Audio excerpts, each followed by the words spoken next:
Pessoal, bom dia. O STF obrigou o governo a fazer o censo em 2021. Vamos falar sobre isso. Essa notícia foi sugerida pelo Juiz Libertário. Obrigado aí a quem sugeriu a notícia. E obrigado a você que está assistindo nossos vídeos aqui. Se gosta do nosso conteúdo, não esqueça de deixar o seu like, de se inscrever no canal. Bom, vamos em frente. Não é nenhuma surpresa, mais uma vez, o STF querendo determinar o que vai ser feito, o executivo. Acabou aquela história de separação de poderes e coisa e tal, acabou com isso. STF está mandando. Não tem orçamento, não tem dinheiro, a gente passou por uma crise sanitária, não tem grana, não tem problema, tem que fazer, não importa.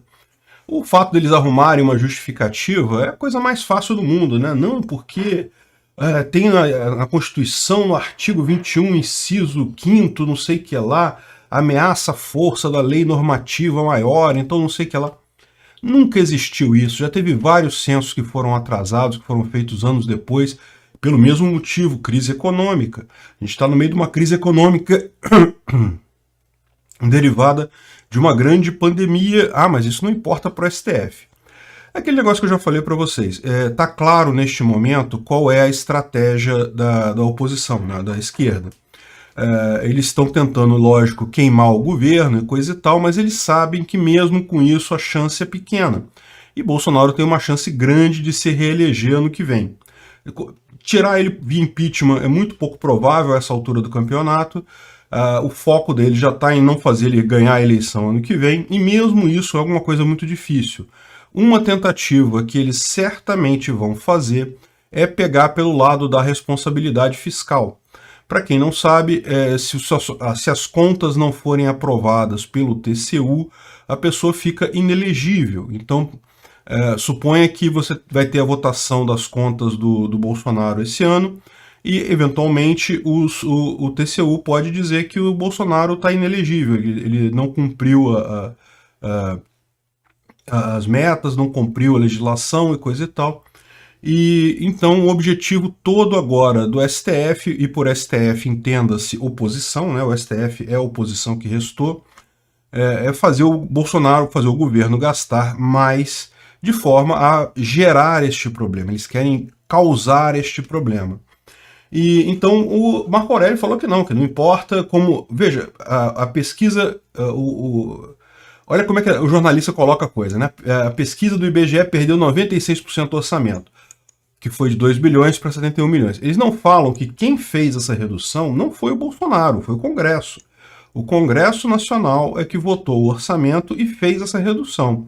Então, no final das contas, meio que deixou o governo federal de mãos atadas. Não tem como fazer a pesquisa porque tiraram a verba de fazer a pesquisa do censo. E agora, o Marco Aurélio ele quer obrigar o governo a fazer o censo mesmo sem ter dinheiro. Como que ele vai fazer isso? Eu não sei. Eu suspeito que talvez tenha alguma maneira de fazer um censo meio porco. Já aconteceu no passado de fazer censo por amostragem, esse tipo de coisa. E vai em frente, né? Faz uma amostragem ridícula e segue em frente. É o que é possível fazer com esse orçamento. Porque, veja, vamos supor que o governo queira atender, queira fazer o censo. Ele não tem como, porque ele não pode usar o orçamento para coisas que não foi designado. O Congresso em que define o orçamento, né? Então... repara como é que é tudo casca de banana, né? Estão jogando casca de banana para o governo na expectativa dele cometer algum erro, ou nesse caso aqui é quase um checkmate, né? Ele não tem o que fazer. Ou se ele não obedecer essa regra, eles vão dizer que ele está cometendo crime de responsabilidade por não obedecer decisão judicial.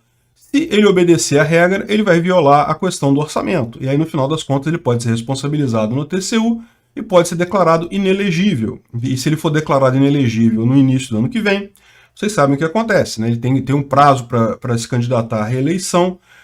Se ele tiver inelegível nesse período, mesmo que depois o TCU chegue à conclusão de que não era, coisa e tal, ele perde a possibilidade de se candidatar. Isso eu acredito, é a grande estratégia neste momento da oposição. Eles estão fazendo tudo, lógico, estão correndo com todas as forças, justamente em função do desespero que eles estão. Percebem que eles não têm alternativa. Eles achavam que Bolsonaro iria cair muito facilmente no início do governo dele, acharam que seria um governo fraco, que seria mole tirar ele logo em seguida. perceberam que não é tão fácil assim, porque, na verdade, principalmente ele tomou medidas certas na questão da pandemia, né? Estão criticando muito ele por isso, eu vejo até uns libertários por aí criticando o Bolsonaro por conta disso. Meu amigo, você tem que acordar. Se tu tá a favor dessas decisões de governadores e prefeitos, de proibir pessoas de trabalhar, de proibir pessoas de sair de casa, e esse tipo de coisa, você tá entendendo errado esse papo de libertarianismo, tá? Não se trata aqui de defender pessoa, defender candidato, se trata de defender a ideia de que você não pode proibir os outros de trabalhar, não pode proibir os outros de sair de casa, ou obrigar os outros a ficar em casa. Enfim, isso é lógico, isso é uma violação clara do PNA.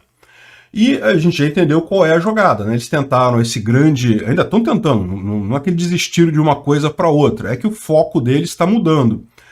O foco deles até pouco tempo atrás era a questão do impeachment. Eles achavam que tinha chance de colar um impeachment do Bolsonaro e tentaram isso por muito tempo, mas chegaram à conclusão de que agora, como eu falei para vocês, o limite seria agora, março, abril, coisa e tal. Abril está acabando, não vai ter nada.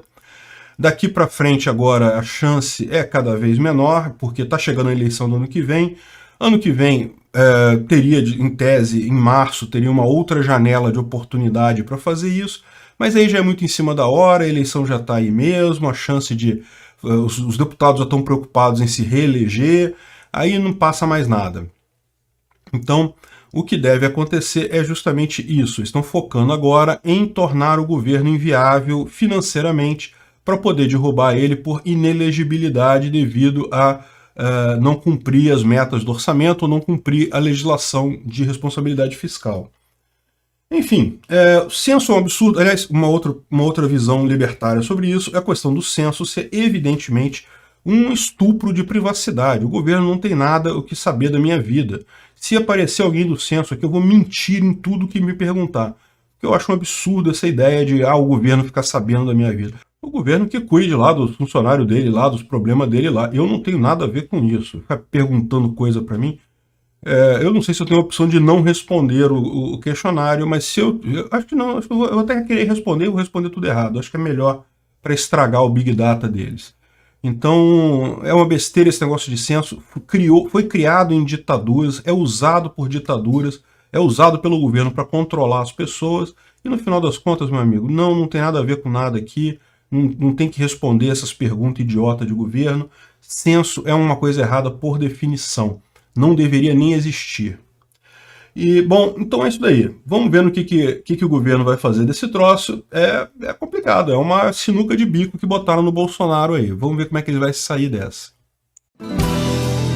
Se chegou até aqui e gostou do conteúdo, clique no like e se inscreva no canal. Isso me ajuda e ajuda também a causa da liberdade, pois o YouTube vai passar a recomendar mais os meus vídeos e vídeos com temas libertários para você e para outras pessoas. Considere também clicar no sininho e pedir para ser notificado de novos vídeos. Caso queira sugerir uma notícia para falarmos aqui, é só ir no nosso site https://ancap.su, clicar lá em sugerir uma pauta, colocar o link da notícia, pode acrescentar alguma informação se você quiser. Eu agradeço a todos que nos ajudam a fazer este programa.